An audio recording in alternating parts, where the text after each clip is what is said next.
И Баффет вообще в какой-то степени уникальный менеджер, который посыпает голову пеплом даже там, где потрясающие, выдающиеся результаты за много лет. Баффет упоминает как минимум 5 крупных японских торговых компаний. Они стали крупнейшим налогоплательщиком США.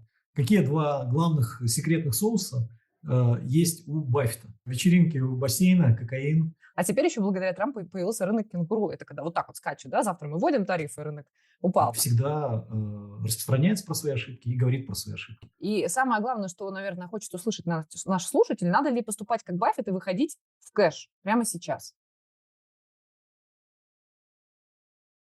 Всем доброе инвест-утро. В 1910 году на международной конференции женщин в Копенгагене прозвучал призыв ко всем женщинам мира включиться в борьбу за равноправие и обозначить 8 марта Международным женским днем. По этой причине, вместо того, чтобы сегодня заниматься ноготочками и укладкой в легком воздушном платье, я работаю и буду вместе со Станиславом искать смыслы в ежегодном послании Уоррена Баффета своим акционерам. Мы сегодня обсудим, из чего состоит текущий портфель Berkshire Hathaway, какие японские компании заслуживают отдельного внимания, если такие есть, и кто будет преемником Баффета. Станислав, давай начнем с разминки, пожалуй. Скажи, пожалуйста, вот мы до эфира с тобой обсуждали, да, на чем можно учиться. И мы с тобой поняли, что то, как работает в спорте, в инвестициях не работает. Что я имею в виду? Я имею в виду, что если ты возьмешь себе тренера, он тебя будет тренировать там, по теннису, да, ты, скорее всего, достигнешь определенного прогресса. А если просто ты будешь сидеть с кем-то торговать, то не факт. Потому что, может у тебя не быть этой удачи еще. Или вот этого предыдущего бэкграунда, который помог вот это все читать. А вот в отношении ошибок что работает? Станислав, как ты считаешь вообще? Надо учиться на ошибках, надо на них обижаться или надо что-то делать? Что считает Баффет? Ну, я, во-первых, хочу поздравить тебя, Саша, еще раз с 8 марта. И спасибо тебе огромное за твою красоту, за твое уникальное чувство юмора и за ту теплоту, которую ты даришь нам всем, вот, твоим зрителям и поклонникам. Вот. Ну и, конечно, поздравить хочется всех наших зрительниц с этим днем женской эмансипации. Вот. Как ты, Саша, сказала справедливо, да, не все женщины рады тому, что они были эмансипированы, но, безусловно, мне кажется, все-таки все женщины выиграли от того, что прежде всего получили доступ к образованию и к избирательному праву. Вот. Если говорить в терминах Баффета, да, отвечая на твой вопрос по поводу ошибок, это удивительная штука, но в современном западном мире, в общем-то, не принято признавать ошибки. У Баффета за последние, по-моему, 5 годовых отчетов слово «ошибка» прозвучало 16 раз. И Баффет вообще в какой-то степени уникальный менеджер, который посыпает голову пеплом даже там, где потрясающие, выдающиеся результаты за много лет. Вот, он всегда распространяется про свои ошибки и говорит про свои ошибки.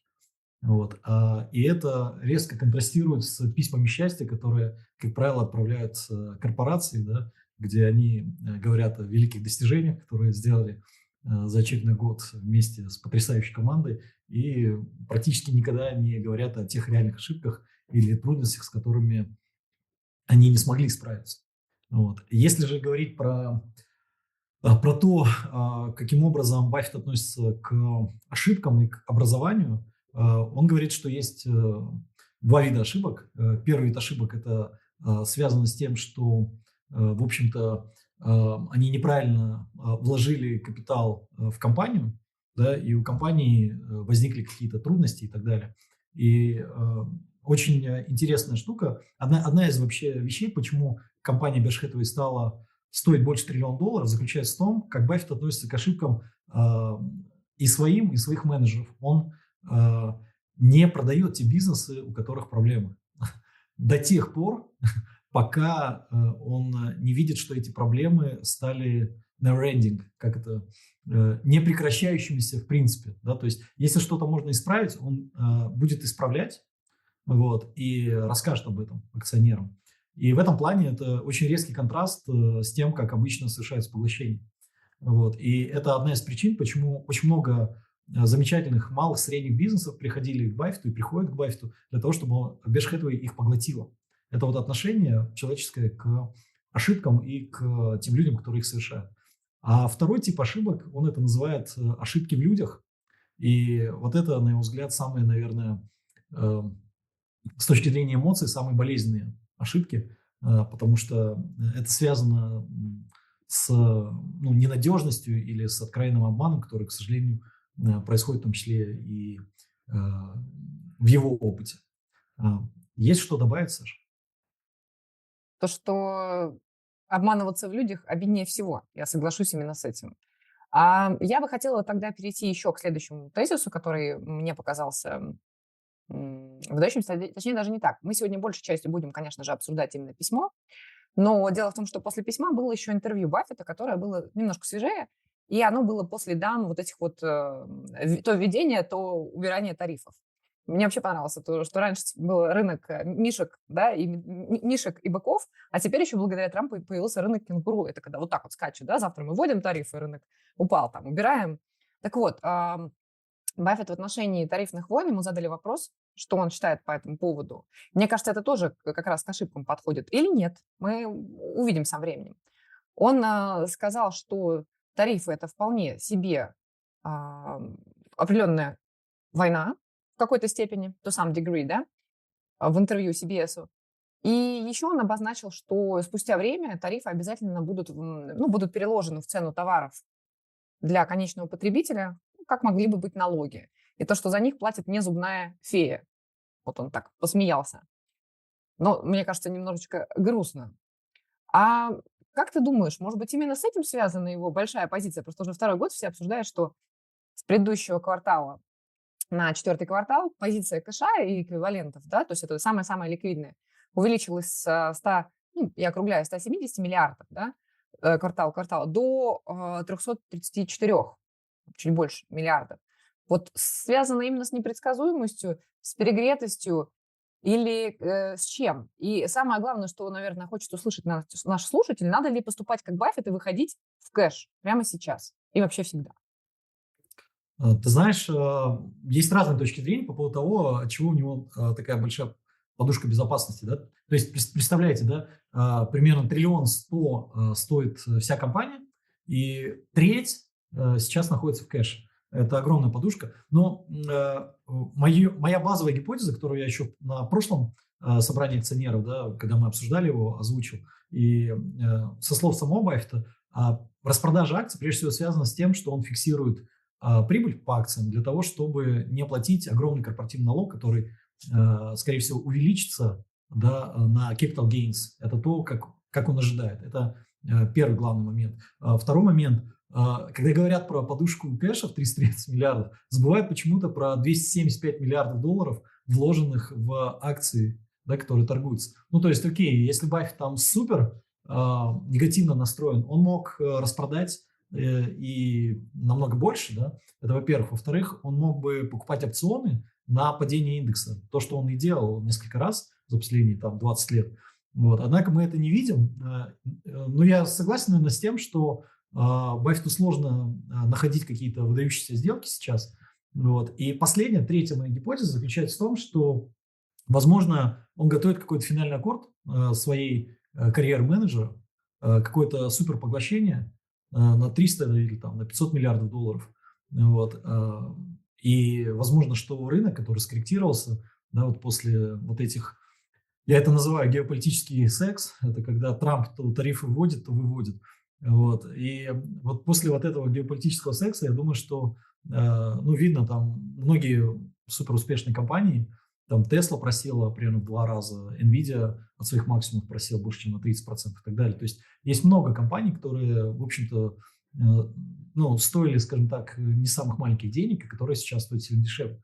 Вот. Так что моя гипотеза, она примерно такая, что Баффет готовит какие-то крупные поглощения. Ну и сам он тоже говорит, что несмотря на всех вас комментаторов, как ты правильно обозначил, все-таки большая часть остается в equities, да, и более того, Баффет обозначает, что в те периоды, когда инфляция скачкообразная или нестабильная, то наличие кэша, оно может быть вредно. То есть одно дело, когда вы зарабатываете, не знаю, там 4 в трежерис и инфляция там 2 с копейками, да, а другое дело, когда вы зарабатываете 2% в трежерис, а инфляция 9. То есть деньги исчезают практически как ледышка, которую обнял Стас. А, И, кстати, мне нравится, что он, несмотря на то, что у него у самого есть бирж, да, он неизменно рекомендует, простите, конечно же, покупать не акции Беркшира. Хотя, я не знаю, можно ли так, это, наверное, запрещено было бы инсайдерской, но наверняка можно было бы придумать способ намекнуть, подмигнуть, да, он умеет. Нет, он говорит, что надо покупать всегда индекс. То есть покупайте там S&P 500 индекс и все. То есть это все, что вам нужно думать, делать и думать, о чем вам нужно думать и что вам нужно делать со временем. That's it. Вот это, конечно, меня не устает удивлять. Стас, а что у него вообще сейчас в портфеле? Какие компании, каких стран? Вот у нас теперь мы обсуждали, да, что, кстати, внимание, сейчас, мне кажется, достаточно уникальный такой момент. Бессент, это Америка, да, выходит и говорит, что мы будем, соответственно, входить в некую austerity, да, сокращать госрасходы, повышать эффективность и прочее, прочее, прочее. То есть они не очень хотят, на самом деле, во всяком случае, по словам, повышать госдолг. Да, это скорее медведиш для акций американских. И при этом в Европе, где, казалось бы, не настолько экономика стронг, и есть достаточно большой букет проблем, выходят и говорят, что а вот мы сейчас будем перевооружаться и вот это rearm делать до последнего евро. И это как будто бы буллиш для equities. Вот есть ли европейские компании у Баффета в Беркшире? Скажи, пожалуйста. Ты знаешь, я специально по Европе не смотрел. Что-то я вспоминаю, что они вроде Германии что-то покупали довольно давно. Но явно это даже не топ-10 позиций, может, даже не топ-20 позиций. То есть совсем какие-то небольшие позиции. Вот. А в основном, если говорить про самые крупные холдинги, это американские, в общем-то, киты. Да, это Apple, American Express, Coca-Cola, Bank of America. У них по-прежнему доля есть в нефтегазовых компаниях, да, в Occidental, да, это наш такой супергигант, вертикально интегрированный, можно сказать, что нефтяной сланцевик, и Chevron.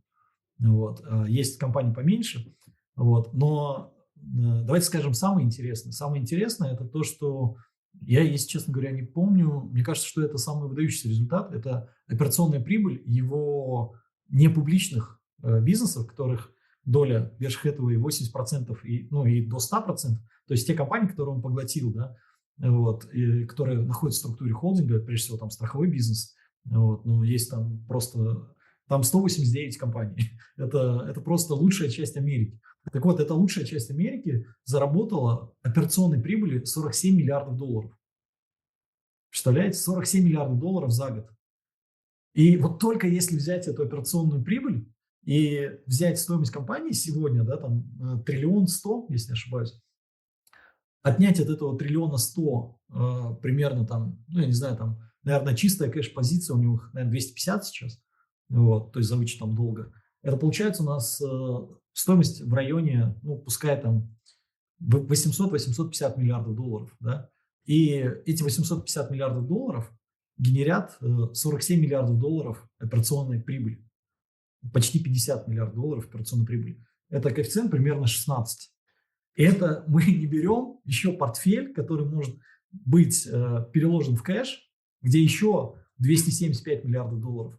И как он шутит, это те, в общем-то, акции, финансовый результат, по которым он не учитывает в операционной прибыли, да, потому что это та часть, которая относится к колебаниям рынка, она не имеет отношения к операционной деятельности компании. Но это та часть, которая в будущем, по его мнению, и я думаю, что мало кто с этим поспорит, да, на длинном горизонте будет приносить рост стоимости. Да, вот все эти компании Apple, Bank of America, Coca-Cola, да, они умеют генерить прибыль на длинном горизонте. Вот, и навряд ли там принципиально их положение там, за 5 лет там, изменится так, что они начнут генерить убытки. Так вот эти вот компании и тот портфель активов, которые внутри холдинга Баффета, это уникальный микс, и он стоит, там, условно говоря, чистых 800-850 миллиардов долларов. Вот это поразительно, как рынок не видит такого миспрайса. Вот, и, то есть неадекватно низкой стоимости. И что характерно, такая ситуация очень частая для именно холдинговых компаний. Потому что если бы Баффет, условно говоря, поддался бы на моду последних лет и делал бы IPO своих дочек, я думаю, что переоценка этих активов была бы минимум в 2 раза, может быть, в 3 раза. Вот. То есть, ну ладно, это отдельная песня, как там еще с точки зрения бухгалтерского учета устроено. Вот. Но смысл именно в том, что из-за того, что эти компании находятся внутри холдинга, они как бы свою акционерную стоимость они содержат внутри холдинга. И холдинг торгуется с дисконтом к своей справедливой стоимости. Сейчас просто где-то заплакали акционеры системы, которые долго-долго считали ее как совокупность дочек, все, которые можно вывести на IPO. Окей, ты упомянул, что они сами по себе большие, это действительно так. И в прошлом году, я помню точно, в этом году я читала, а в прошлом году просто еще не было самого собрания акционеров, а в прошлом году на собрании акционеров Баффет говорил, что они еще вообще-то, на секундочку, один из самых крупных налогоплательщиков Америки. И поэтому достаточно важно, что будет происходить с налогами. Потому как, ну вот давайте просто на секундочку помоделируем, что, допустим, все-таки тарифы будут введены, они будут введены там официально для борьбы с фентанилом, неофициально для того, чтобы, что называется, заняться реофшорингом, да, вернуть какие-то производства и прочее, прочее, прочее, где-то получить необходимые коммитменты, да, но чтобы, кажется, вот я просто как человек с предпринимательским мышлением, мне хочется так думать, я бы видела это как. Например, вот мне нужны какие-то LED-лампочки. Мой поставщик китайский, все, он теперь мне их поставляет на 25% дороже. Они составляют определенную часть у меня в себестоимости в моем производстве. Что я буду делать? Я, наверное, подниму трубку, ну или email, неважно. В Америке это трубка по старинке все-таки. И буду обзванивать локальных производителей, спрашивать, а что они могут мне предложить. И таким образом я как бы получится, что вот мои инвестиции перейдут мне кажется, вот этого он хочет, из Китая, да, сюда. Но кажется, что чтобы это прошло эффективнее, то одновременно, и они тоже это обсуждают, нужно либо убрать, либо снизить налоги, чтобы еще вот эта часть высвободилась, и ею распоряжался не government на уровне налогов, да, собранных, а ею распоряжался вот этот малый и средний бизнес, ну, где-то крупный, допустим, и уже решал, как перераспределить эти потоки капитала. Поэтому вот важный момент. Ты, кстати, не помнишь, сколько миллиардов долларов вообще вот платит Беркшир? Просто, мне кажется, цифра такая красивая. Они в этом году, по крайней мере, со слов Баффета, я не проверял, но они стали крупнейшим налогоплательщиком США. Вот. Они заплатили 26 миллиардов долларов налога на, как это, на прибыль, да, суммарно. Corporate tax. Да, Да. corporate tax, income tax, да. И насколько я понимаю, за весь период существования Berkshire Hathaway они заплатили больше 101 миллиарда долларов. Вот. Это один из крупнейших вообще вкладов в экономику. Это только на уровне корпоративного, да, налога. Вот. Поэтому это, конечно, гигантский монстр. И я предлагаю, знаешь, как я предлагаю обсудить, как так нет, прежде чем обсуждать, в чем секретный соус Berkshire Hathaway, давай такую штуку обсудим. Что Баффет рассказал в этом году про свои японские вложения? Вот это то, что меня заинтересовало. Да, меня это тоже заинтересовало. Более того, у нас есть один из слушателей, может быть, даже, кстати, и не один, который увлекается именно японским фондовым рынком, является адептом, присылает мне иногда какие-то стикеры, это очень интересно. И на самом деле одну из компаний, которую мне прислал, мне действительно очень понравилось. То есть она крепкая японская компания, стабильный такой дивидендный японский аристократ, особенно если делать ставку на то, что они смогут справиться со своим вот этим с колебаниями курса. Неважно, за счет чего, не так критично. А для нас, для них, конечно, важно. Но важно то, что Баффет упоминает как минимум 5 крупных японских торговых компаний. И это, кстати, забавно кажется, потому что вот эти японские компании, они такие квази-беркши, только в Японии, в части того, что они, по сути, такие же холдинговые компании. То есть это не то, что вот, например, компанию, которую мне прислали, которая мне очень нравится, я ее там продолжаю изучать, Филипп, привет, Japan Tobacco, да, она, ну, понятно, чем она занимается, плюс-минус. Да, это всевозможные связанные с табаком и табакозаменителями вещи. А он именно входит в холдинговые. То есть я, не знаю, Стас, я, наверное, назову, я, правда, могу их исказить. Ну, я вот на примере одной скажу. пишется как Иточу, но вот я боюсь, что мой японский здесь хромает. Иточи Corporation — это японская компания, которая занимается, то есть у них есть и бизнес-инвестиции, торговая деятельность, и она работает в нескольких сегментах. Там и текстили, машиностроение, энергия, химикаты, информационные коммуникации. Ну, то есть это опять холдинг. Там даже есть и недвижимость. И там большое присутствие на японском рынке, растущая, ну, в основном растущая выручка, в основном растущая. Но, например, динамика именно EPS колеблется, потому что у них есть вот эта очевидно валютная составляющая к доллару, и иена к доллару вела себя как непослушная девчонка, а не как послушный мул.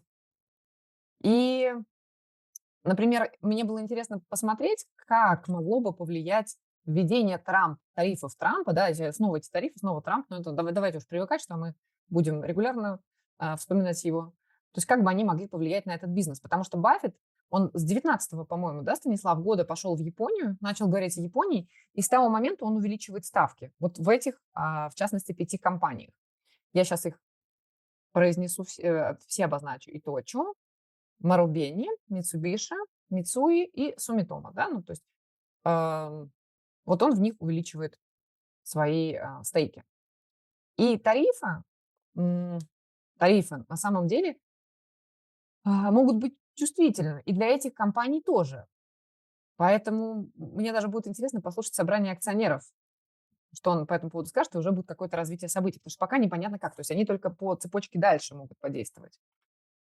Что ты добавишь, Станислав? Да, я от себя добавлю, что в отличие от предыдущих писем, он в этот раз сказал, что они договорились с менеджментом о том, что они будут увеличивать свои инвестиции. То есть предварительная договоренность была о том, что они ограничатся долей в 10%, а тут он сказал, что мы со временем будем увеличивать.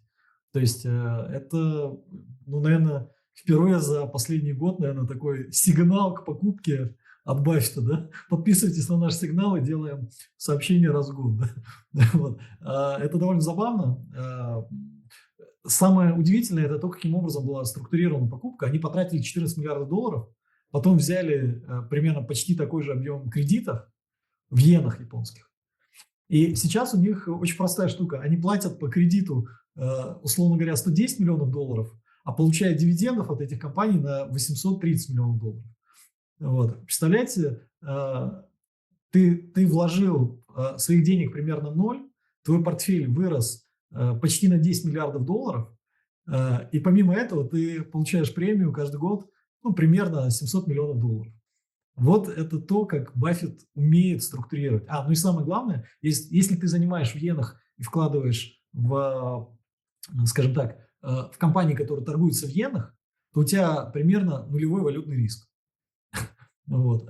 Это, мне кажется, показывает то, почему у Баффета сколько там, 100 миллиардов долларов, да, я не помню уже цифру. Ну, в общем, сделал компанию, которая когда-то стоила несколько миллионов долларов, сделал компанию стоимостью больше триллиона. Да, Андрей. Стас, а сколько стоит, какой процент сейчас вообще японских компаний у Баффета? В общем портфеле? Да, ну вот смотри, 23 миллиарда долларов сейчас, это вот из письма, да, стоимость. Весь объем ликвидной части портфеля 275 миллиардов долларов, да, то есть меньше 10%. Вот. А если говорить про book value или там про капитализацию Berkshire Hathaway, да, то это примерно триллион 100 миллиардов. Да. Итого это, если в общей капитализации посмотреть, то это небольшой объем, там 2% с небольшим. Стас, прости, я тебя сейчас немножко поправлю, может быть, это кому-то еще будет удобно. Ты правильно считаешь, как считает, ты по-баффетовски просто считаешь, а рынок-то считает иначе, рынок считает как положено, да, по маркету, и по маркету там, ну, я сейчас грубо прикинула, порядка 8%. Есть, ну, на конец 4-го квартала. Есть просто такой сайт, если хотите, пишите в комментариях. Да, я сказал, это же почти 10% от его marketable securities, то есть от его портфеля компаний, да? Ну, ты посчитала более правильно, да, там 23 от 275, это условно 8%. Я так округлил, да. Я залезла в трекер. Дело в том, что есть прям трекер Баффета, портфолио Баффета, CNBC его делает, И там можно посмотреть, во-первых, сколько мы не аффилированы с этой компанией, поэтому можем спокойно об этом говорить, сколько процентов составляет от портфеля Дркша каждая компания. Ну, вот у него там были новые Давита были, да, там VeriSign была новая. И можно посмотреть, какой стейк у него в каждой компании. Ну, то есть вот он же Apple, например, продавал, но при этом у него того Apple еще 2% осталось, между прочим. А в Давите у него почти 44%. Вот так. А в японцах, то есть и у него получается порядка 8 в портфеле, и в отдельных японских именах у него, если, ну вот на конец четвертого квартала, 8,1-8,9%. Именно вот он держит в каждой компании. Саш, я поправлю, то, что ты назвала проценты, это не доля в портфолио, а это изменение доли. То есть у Баффета по-прежнему 28% примерно вложено в Apple и 16% в American Express. Да, стейк, конечно, стейк изменился, правильно. Да. Вот. А я еще хотел сказать такую штуку, что, да, дисклеймер сделать. Я не могу говорить полностью отстраненно, потому что владею Berkshire Hathaway, да, в наших стратегиях мы в августе прошлого года все-таки вложили в Баффета, и предлагаю поговорить, почему. Да, Стас, очень интересует, особенно, что на последний раз, когда мы обсуждали Баффета, то сошлись в мнении, что он отстает от индекса. То есть почему? Да, и это одна из причин, почему я его включил в портфель. То есть у нас, например, в портфеле 40% в NASDAQ, и очевидно, что это ставка вот на, условно говоря, высокотехнологичный сектор США, да, который довольно дорого оценивается, давайте скажем откровенно, что он по историческим меркам он не выглядит дешевым. Вот. Даже с учетом бешеных темпов роста, например, в среднем компании в NASDAQ растут на 15% по чистой прибыли, а средние компании из S&P 500 растут на 8,3% по чистой прибыли. То есть это компании в 2 раза быстрее растущие. Но, тем не менее, NASDAQ стоит недешево, и мне хотелось иметь в портфеле какой-то противовес на случай, да, если будет какая-то распродажа, если будет какой-то кризис, да, чтобы портфель был, что называется, более стабильным.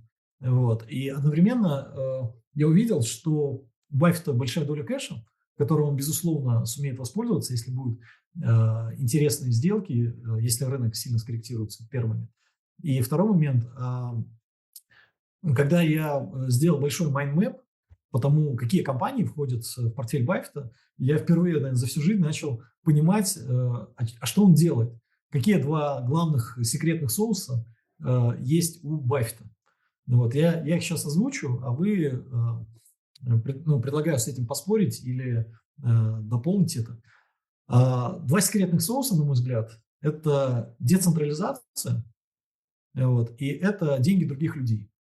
Вот это та мудрость, с помощью которой Баффет и его партнер, который в прошлом году умер, к сожалению, Чарли Мангер, создали огромную, выдающуюся и суперстабильную компанию. Что означает децентрализация? Они покупают те бизнесы, которых которые не надо контролировать. Вот, то есть желательно, чтобы даже если кретин станет у руля такой компании, эта компания себя будет чувствовать превосходно. Вот. Они не идут в суперсложный бизнес, они идут в бизнесы, где, с одной стороны, талантливые основатели, талантливые генеральные директора, с другой стороны, у компании есть какое-то конкурентное преимущество, так называемый вот этот защитный ров, да, или какая-то монополия. И благодаря этому там очень хороший и стабильный результат. И благодаря этому они, имея 189 бизнесов, собственный штат сотрудников, до недавних пор был меньше 100 человек на то, чтобы контролировать 189 бизнесов. Представляете? Он говорит, что с некоторыми менеджерами я созваниваюсь раз в год. Некоторые менеджеры мне даже не звонят, они просто пишут. Вот чтобы иметь такого уровня эффективную децентрализацию, надо изначально иметь очень необычное представление о менеджменте и выбирать те компании, где выдающийся менеджмент сочетается с правильной бизнес-моделью. Да, как Баффет говорит, если сталкивается выдающийся менеджер и неправильная бизнес-модель, то побеждает неправильная бизнес-модель. Вот. И второй секрет соус, то, что я назвал деньги других людей, это, собственно, топливо, благодаря которому Баффет создал эту империю, это страховой бизнес. Вот, страховой бизнес устроен очень просто. Деньги за страховые полисы они получают сегодня, а расплата, да, то есть там некоторое количество денег, которые надо будет вернуть в случае наступления неблагоприятных событий, расплата происходит в некоторых случаях в этом году, если это там автомобильные, да, страховые полисы компании Geico. В некоторых ситуациях расплата может быть через 20 или 30 лет, как у них случилось с асбестом. Да? И получается, что когда ты получаешь эти деньги как страховые полисы, ты их можешь вкладывать в какие-то резервы. И большинство компаний вкладывают в резервы, которые, в общем-то, дают маленькую доходность, да, там на уровне казначейских гособлигаций. Баффет вкладывал эти деньги в акции суперуспешных компаний и получил огромный так называемый флот. Флот – это те деньги, которые формально являются не имуществом, да, компании, а активами, которые покрывают страховые требования.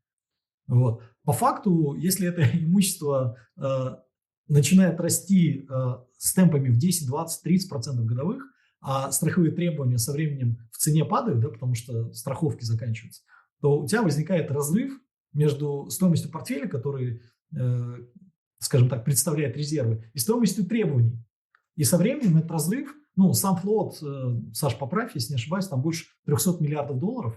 Вот, и этот разрыв больше 100 миллиардов долларов. И это то, что не учитывается нигде в корпоративной прибыли и так далее. За что не надо платить налоги. Вот, это в каком смысле это ноу-хау Баффета.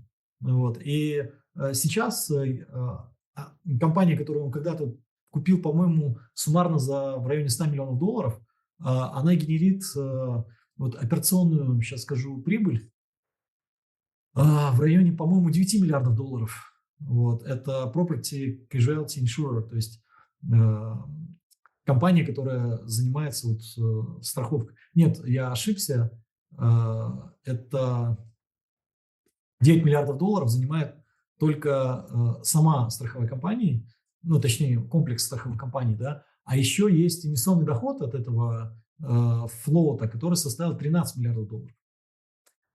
И вот, на мой взгляд, это два, наверное, очень сильных секретных соуса, про которые мало кто говорит.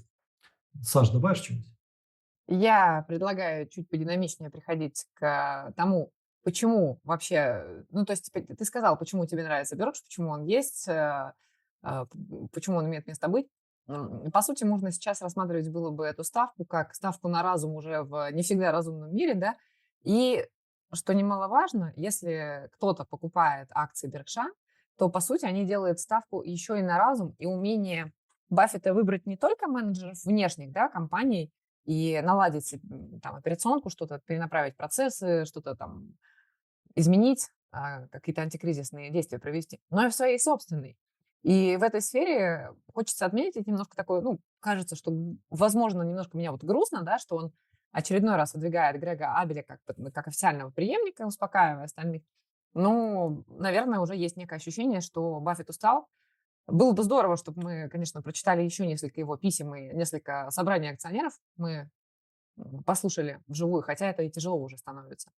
Но если это бы не произошло, то Грег Абель – это тот, кого он называет фигурой, сопоставимой с Чарли Мангером. Он об этом так и говорит. Что скажешь, Станислав? Это хорошая ставка или узнаем? Ты знаешь, мне вообще понравилось, что Баффет ищет преемника, мне кажется, лет 15, и готовится к тому, чтобы отдать бразды правления уже 15 лет. То есть, представляете, какой огромный опыт он получил, да, взаимодействие с совершенно разными менеджерами, и давая им деньги в управление и смотря за их результатами. Да, то есть мы знаем Тодда Колмса, который инвестиционное подразделение возглавляет, Грег Абель, который возглавляет сейчас Berkshire Hathaway Energy. А мало кто знает из российских инвесторов, но у компании Баффета одна из самых больших структур в области энергетики в США, особенно альтернативной энергетики, как ни странно, да. И Грег Абель как раз это подразделение возглавляет. И третье – это Аджит Джейн, это человек, который, можно сказать, что принес десятки миллиардов долларов акционерам Berkshire Hathaway за счет суперсложных, трудно структурируемых и уникальных сделок по страхованию. Он там, ну, что угодно может застраховать на $1 миллиард. Это уникальный человек, и, ну, скажем так, сейчас компания Баффета страховая, она, наверное, самая большая в мире с точки зрения объемов уникальных случаев страхования. Да, то есть они готовы застраховывать события, которые никто в мире больше не готов застраховывать. Так вот, если говорить про преемников, мне очень нравится то, что, с одной стороны, на рынке есть такое предположение, что вот типа отойдет Баффет от дела или умрет, как Чарли Мангер, и компания Berkshire Hathaway как бы просядет в цене, что там с ней дальше будет, непонятно и так далее. Это вот нарратив, который есть на рынке. Да? А есть, скажем, нарратив, который исходит от самого Баффета. Вот. И этот нарратив очень простой. Он много лет работает с этими ребятами, там, с некоторыми 20 лет уже. Это те люди, которым за 60. Да? И это те люди, которые годами видели то, как Баффет принимает решения. Представляете, коучинг на протяжении 20 лет. Да, это как бы не совсем то, как обычно в корпорациях, да, передают пост SEO. Да. Давайте вспомним, чем закончил Джек Велч, да, свою карьеру. Генеральный директор General Electric в 2000 году передал пост. На тот момент General Electric была самой дорогой компанией в мире. Ни одна другая компания не стоила столько, сколько стоил General Electric. Что мы видим сейчас? Да, там, спустя 25 лет General Electric исключили из индекса Dow Jones. Вот.